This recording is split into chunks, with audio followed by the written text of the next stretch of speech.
Hi everyone, my name is Muskan and welcome back to my channel Muskan Singh NEET 212।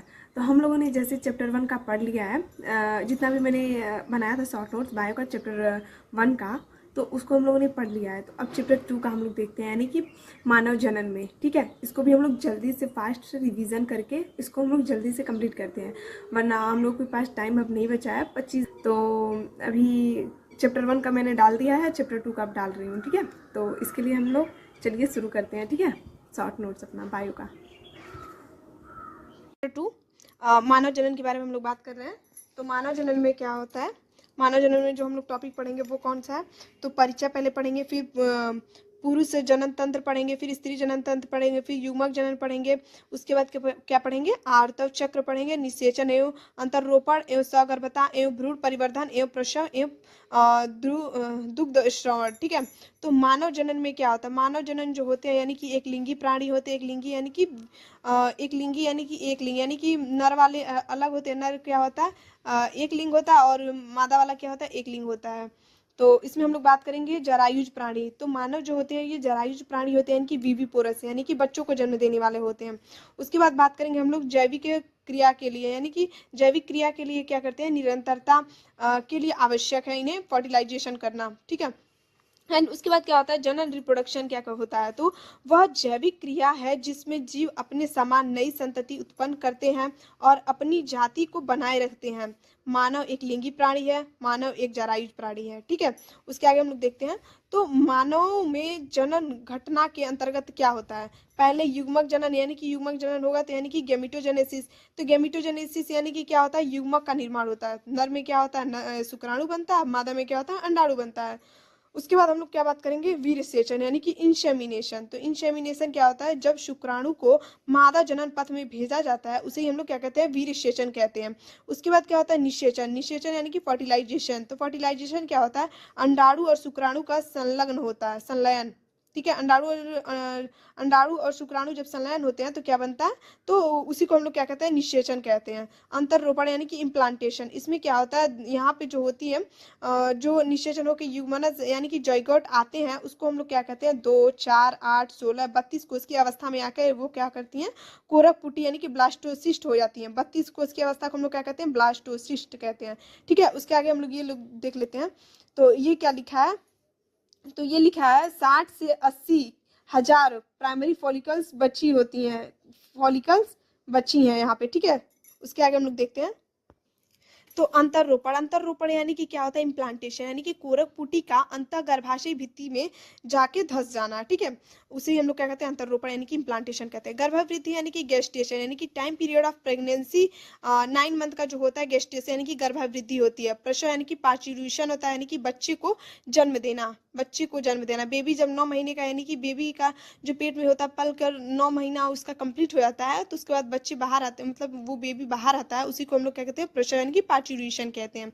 तो पुरुष जनन तंत्र यानी कि द मेल रिप्रोडक्टिव सिस्टम, तो प्राथमिक लैंगिक अंग होते हैं। पुरुषों में वृषण होता है यानी कि टेस्टिस होता है। तो इसमें जो होती है ये वाला जो थैलीनुमा संरचना है, इसको हम लोग क्या कहते हैं, ये होता है स्क्रोटम यानी कि वृषण कोश होता है। और ये जो दो पाए जा रहे हैं तो इसे हम लोग क्या कहते हैं, तो इसे हम लोग कहते हैं टेस्टिस, यानी कि टेस्टिस यानी कि वृषण कहते हैं। ठीक है, और वृषण के अंदर क्या होता है, शुक्राणु का निर्माण होता है।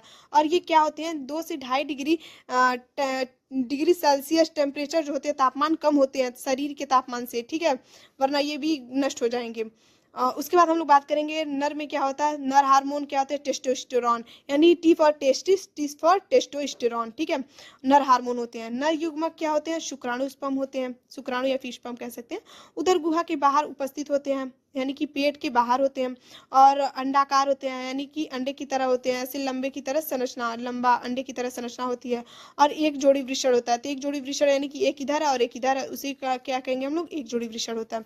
द्वितीयक लैंगिक अंग, तो द्वितीयक लैंगिक अंग में क्या होता है, तो ये पुरुषों में अधिवृषण यानी कि इपिडिडाइमिस यानी कि होते हैं। उसके बाद शुक्रवाहक यानी कि वास डिफरेंस होते हैं। शुक्राशय यानी कि सेमिनल वेसल्स होते हैं। पुरस्थ यानी कि प्रोस्टेट होते हैं। कंदमूत्र पत्र यानी कि बल्बो यूरेथ्रल ग्लैंड होता है। मूत्रमार्ग यानी कि यूरेथ्रा होता है। शीशन यानी कि पेनिस होता है। तो इसमें से जो ग्लैंड्स होते हैं, ग्लैंड्स का नाम कौन कौन सा है, तो एक तो पुरस्थ है और एक होता है बल्बो यूरेथ्रल ग्लैंड और सेमिनल वेसल्स होते हैं, ये ग्लैंड होते हैं। ठीक है। उसके बाद हम लोग बात करेंगे वृषण कोश। वृषण कोश से उसके बाद इसमें वृषण होता है, वृषण से वृषण पालिका पाई जाती है। वृषण पालिका में क्या होती है, 1 से 3 शुक्रजनक नलिकाएं पाई जाती हैं और इस शुक्रजनक नलिकाओं में 2 सेल पाई जाती है। एक होती है नर जन्म कोशिका यानी कि स्पर्मेटोगोनिया इसको कहते हैं, और दूसरी क्या होती है सर्टोली शेल यानी कि सर्टोली कोशिका कहते हैं। ठीक है। उसके बाद हम लोग बात करेंगे आगे, तो शुक्रजनक नलिका की संरचना क्या होती है, तो एक सर्कल हम लोग बनाते हैं, उसके अंदर जो ये गोल गोल संरचना दिख रही है इसको हम लोग क्या कहते हैं, नर जन्म कोशिका यानी कि मेल जर्म सेल यानी कि स्पर्मेटोगोनिया कहते हैं।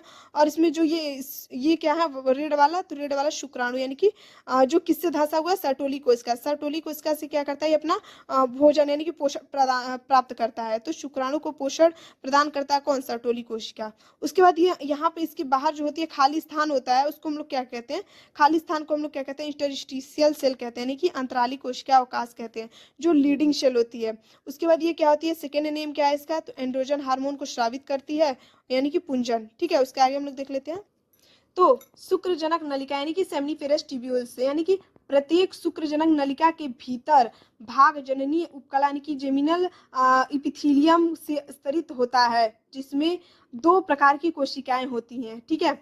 तो इसमें कौन सी 2 कोशिकाएं होती है, एक नर जन्म कोशिका होती है, एक सर्टोली कोशिका। नर जन्म कोशिका को हम लोग क्या कहते हैं, स्पर्मेटोगोनिया यानी कि शुक्राणु जनन का काम करता है। और सर्टोली शेल क्या होती है, सर्टोली कोशिका क्या होती है, स्तंभाकार होती है, और स्पर्मेटोगोनिया क्या होती है, घनाकार होती है। ठीक है। तो इसमें क्या होता है, इसमें इससे हम लोग क्या कहते हैं, इसमें नर जन्म कोशिका से क्या होता है, स्पर्म का निर्माण होता है और सर्टोली कोशिका उसको पोषण देती है। ठीक है। लीडिंग कोशिका का कार्य क्या होता है, तो लीडिंग कोशिका का कार्य क्या होता है, पुंजन यानी कि एंड्रोजन हार्मोन को स्रावित करता है। इसमें क्या होते हैं, नर द्वितीयक लैंगिक लक्षण होते हैं, जैसे कि आवाज का भारी होना, मस्कुलर ग्रोथ होना, मूछ दाढ़ी आना। टेस्टोस्टेरोन, टेस्टोस्टेरोन हार्मोन क्या होता है, शुक्राणु के निर्माण का निर्माण करता है। टी मैंने शॉर्ट ट्रिक बनाया है, शॉर्ट ट्रिक। ठीक है। टी से याद हो जाएगा, T for testosterone, T for testis. Testis के अंदर जो होता है शुक्राणु यानी कि स्पर्म का निर्माण होता है। उसके बाद क्या होता है, नर जन्म कोशिका क्या होती है, अर्धसूत्री विभाजन के फलस्वरूप शुक्राणु का निर्माण करती है, मैंने वही तो बात की पहले। उसके बाद क्या होती है, सर्टोली कोशिका यानी कि नर जन्म कोशिका को पोषण प्रदान करना। ठीक है। नर जन्म कोशिकाओं को पोषण प्रदान करना है, तो सर्टोली कोशिका को हम लोग नर्स सेल भी कहते हैं। उसके बाद क्या होता है, एंड्रोजन बाइंडिंग प्रोटीन यानी कि एबीपी, जो शुक्राणु जनन नलिका में टेस्टोस्टेरोन को सांद्रित करता है, उदाहरण के लिए इनहिबिन होता है। ठीक है। उसके बाद क्या होता है, अधिवृषण यानी कि इपीडिडाइमिस यानी कि शुक्राणु को स्थायी रूप से भंडारित करता है। उसके बाद क्या आता है, तो उसके बाद आता है शुक्रवाहक यानी कि वॉस डिफरेंस यानी कि स्थायी रूप से शुक्राणु को भंडारित करता है। उसके बाद क्या होता है, शुक्राणु को स्थानांतरित करता है। शुक्रिय प्रद्रव यानी कि सेमिनल प्लाज्मा और स्पर्म यानी कि जो शुक्राणु है, इन दोनों से मिलकर क्या बनता है, वीर्य बनते हैं यानी कि शीमन बनते हैं। ठीक है। शुक्राणु और शुक्रिय प्रद्रव्य से वीर्य बनते हैं। तो पुरुष सहायक ग्रंथि कौन सी होती है, पुरुष सहायक ग्रंथि में जो होती है फ्रक्टोज होती है, प्रोस्टाग्लैंडियम होती है, कैल्शियम होती है, एंजाइम होती है। और ये जो पुरुष सहायक ग्रंथि होती है, ये 3 होती है। एक होती है एक जोड़ी शुक्राशय, और एक पुरस्थ, पुरस्थ जो होती है यानी कि प्रोस्टेट ग्लैंड, वो एक होती है, और एक जोड़ी कंदमूत्र पथ होती है यानी कि कॉपर ग्लैंड भी कहते हैं उसको। ठीक है। तो इन ग्रंथियों का स्राव शुक्रिय प्रद्रव्य निर्माण करता, जो फ्रक्टोज, कैल्शियम तथा कुछ एंजाइमों से भरपूर होता है। आगे बढ़ते हैं हम लोग, आगे हम लोग बात करेंगे, तो शुक्राशय सेमिनल वेसल्स यानी कि ये क्या होते हैं, तो क्षारीय गाढ़ा पदार्थ स्रावित करती हैं। फ्रक्टोज पाया जाता है यानी कि शुक्राणु के लिए महत्वपूर्ण पोषक पदार्थ है। तो सेमिनल फ्लूइड में क्या होता है, फाइब्रिनोजेन यानी कि प्रोस्टाग्लैंडियंस आदि भी पाए जाते हैं। पुरस्थ यानी कि प्रोस्टेट ग्लैंड क्या होते हैं, यानी कि ये क्षारीय होती है, दूधिया श्रावण होता है, और सेमिनल फ्लूइड से कुल 1/3 भाग बनता है। कैल्शियम स्कंदन प्रकीर्णन प्रोफाइब्रिनोलाइजिन भी होता है। कंदमूत्र पथ ग्रंथि यानी कि बल्बोयूरेथ्रल ग्लैंड या फिर कॉपर ग्लैंड भी कहते हैं। तो इसमें क्या होता है, क्षारीय द्रव्य स्रावित करती है और शुक्राणु को मूत्र के कारण बने अम्लीय माध्यम को उदासीन कर देता है। ठीक है। मूत्र के कारण बने अम्लीय माध्यम को उदासीन कर देता है। तो शुक्राणु की सुरक्षा करता है, और मैथुन के दौरान यानी कि लुब्रिकेंट्स यानी कि स्नेह का काम करता है। मैथुन के दौरान, मैथुन यानी कि फर्टिलाइजेशन के टाइम। ठीक है। उसके बाद क्या होता है, उसके बाद होता है पुरुष की शीशन के बारे में बात करें, पुरुष की बाहरी जननेंद्रिय जो होती है शीशन होती है। तो शीशन की उठान में सहायक उठन यानी कि उसको टाइट यानी कि खड़े होने में प्रदान कर वीर्य सेचन में सुगम बनाता है। उठन यानी कि उठना ही ना हुआ। उसके बाद क्या हुआ, पुरुष जनन तंत्र में शुक्राणुओं का परिवहन का पथ है। तो पहले क्या होता, जो वृषण होता है शुक्र जनन नलिका में जाएगा, उसके बाद नलिका से निकल कर कहाँ जाएगा, वृषण जालिका में जाएगा, वृषण जालिका से कहाँ जाएगा, शुक्रवाहिका में जाएगा, शुक्रवाहिका से अधिवृषण में, अधिवृषण से शुक्रवाहक में, एंड शुक्रवाहक से कहाँ जाएगा, स्खलनीय वाहिनी में, और स्खलनीय वाहिनी से कहाँ जाएगा, शीशन में चला जाता है। तो ये वाला स्ट्रक्चर हम लोग देख चुके हैं। एक तो सर्टोली में जो है शुक्राणु धंसा हुआ है जो अपना पोषण प्राप्त कर रहा है, यानी कि शुक्राणु सर्टोली कोशिका से निकल स्थापित हो जाए, निकल कर स्थापित हो जाए। अब हम लोग बात करेंगे, ये मैंने कुछ इंपॉर्टेंट चीज लिख रखा है, माइटोसिस और मियोसिस में बहुत लोगों को कंफ्यूजन होता है। तो मियोसिस यानी कि मेरा डिवीजन, तो मियोसिस यानी कि म्यूजिस में क्या होता है, रिडक्शनल डिवीजन होता है, तो यानी कि डैड 2n है, और माइटोसिस में क्या होता है, इक्वेशनल डिवीजन होता है, यानी कि मॉम क्या है 2n है, तो यन निकल के क्या हो जाएगा 2n हो जाएगा, यहाँ पे रिडक्शनल डिवीजन हो जाएगा, यहाँ पे भी रिडक्शनल डिवीजन हो जाएगा।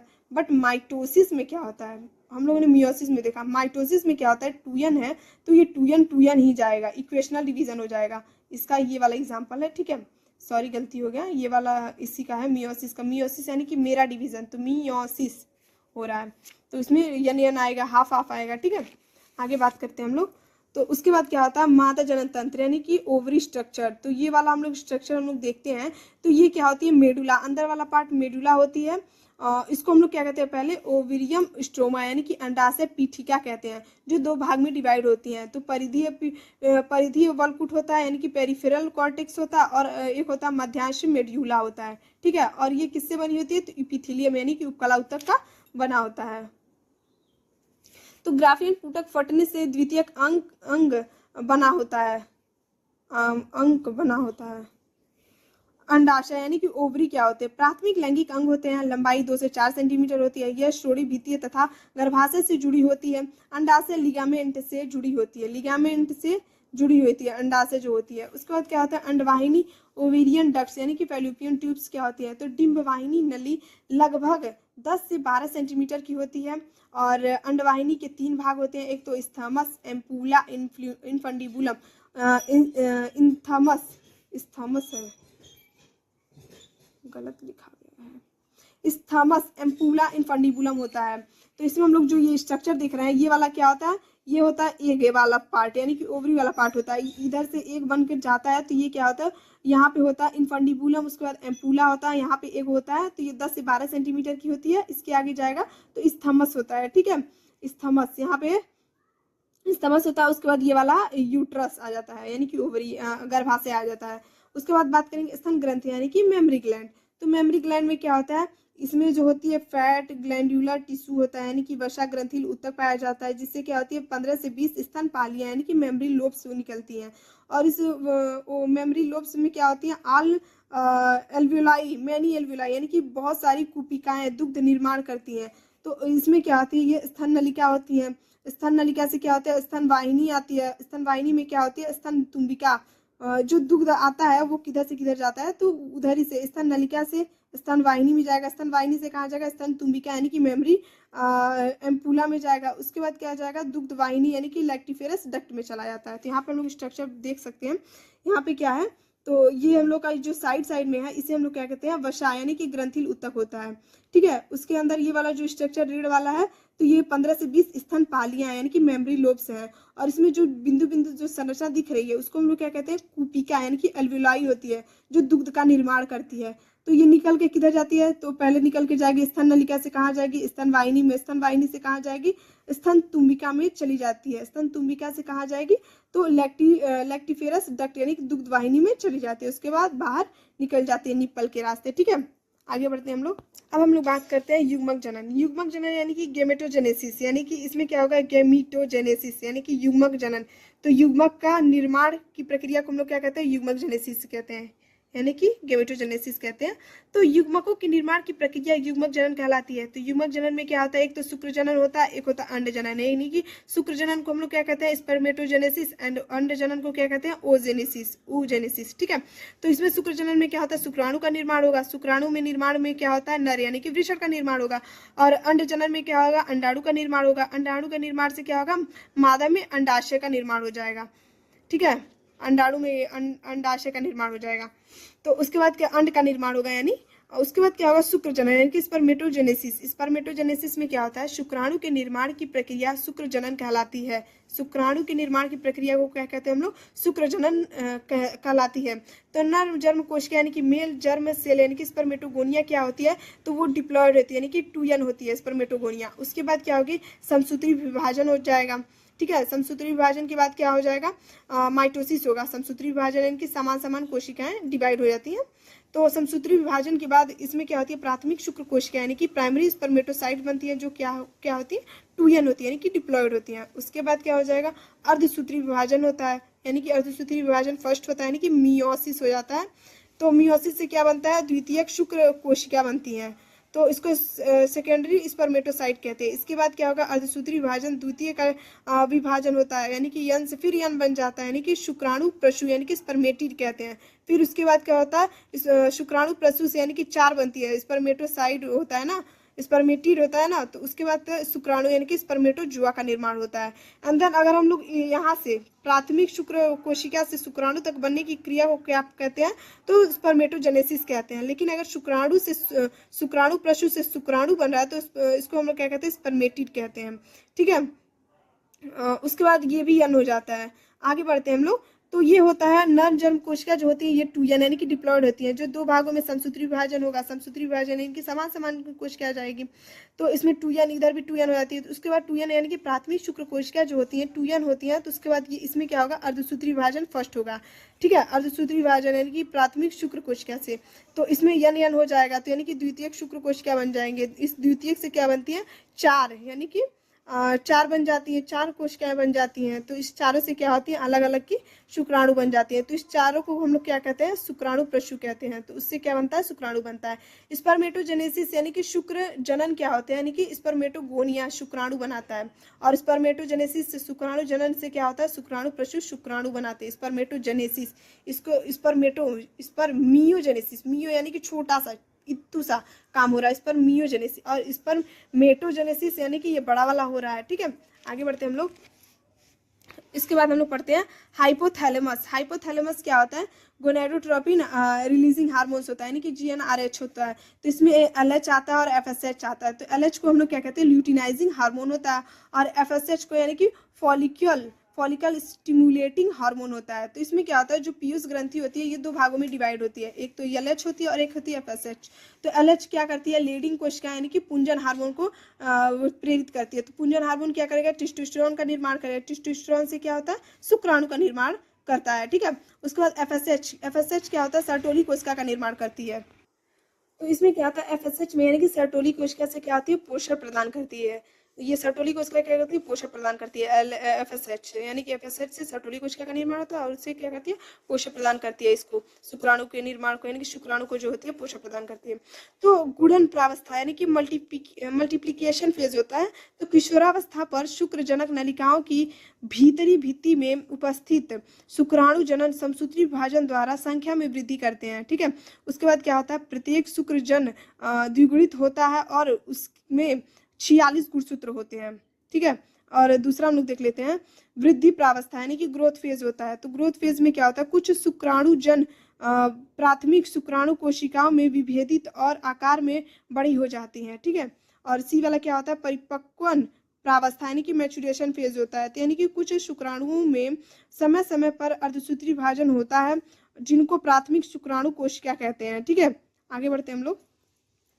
उसके बाद क्या आता है, अंड जनन यानी कि oogenesis। तो oogenesis बहुत टफ है, इसको ध्यान से देखिएगा आप लोग। ठीक है, तो तो इसमें क्या होता है, अंडाणु के निर्माण की प्रक्रिया को हम लोग क्या कहते हैं, अंडजनन कहते हैं। तो अंडजननी यानी कि उगोनिया, उगोनिया में क्या होता है, समसूत्री विभाजन फर्स्ट होता है। तो उससे क्या हो जाएगा, प्राथमिक अंड यानी कि प्राइमरी oocyte बनता है। प्राइमरी oocyte में फिर से क्या होगा, अर्धसूत्री विभाजन फर्स्ट होगा। उसके बाद क्या हो जाएगा, द्वितीयक अंडक यानी कि सेकेंडरी oocyte बनते हैं। सेकेंडरी oocyte में फिर क्या हो जाएगा, अर्धसूत्री विभाजन से क्या हो जाएगा, अंडाणु यानी कि ओवम बनता है। तो इधर अभी हम लोग देख लेते हैं, जो टूयन है यानी कि अंडजननी है, इसमें क्या होता है, जब डिवीजन होता है तो ये टूयन टूयन हो जाते हैं, यानी कि इसमें और इसमें जो होती हैं, पहले वाले में टूयन रहती है उगोनिया में, ठीक है। तो उसमें डिवीजन होने के बाद प्राथमिक अंडाणु बनते हैं, यानी कि टूयन बनता है, प्राथमिक अंडाणु बन रहा है। तो इसके बाद क्या होता है, ये भी दो भागों में डिवाइड हो जाती है। तो एक क्या होती है, एक पोलर बॉडी फर्स्ट बनती है और दूसरी क्या होती है, द्वितीयक अंडक बनती है, ठीक है, अंडक बनती है। उसके बाद क्या होता है, फिर द्वितीयक अंडक में डिवीजन होता है तो पोलर बॉडी सेकंड बनती है, और पोलर बॉडी सेकंड के बाद क्या होती है, दूसरी एक अंडाणु बनती है, ठीक है। उसके बाद हम लोग बात करेंगे प्राथमिक अंडक जो होती है अर्धसूत्री विभाजन फर्स्ट होता है, तो प्रोफेज फर्स्ट यानी कि डिप्लोटीन अवरुद्ध होती है, ठीक है। आगे बढ़ते हैं हम लोग।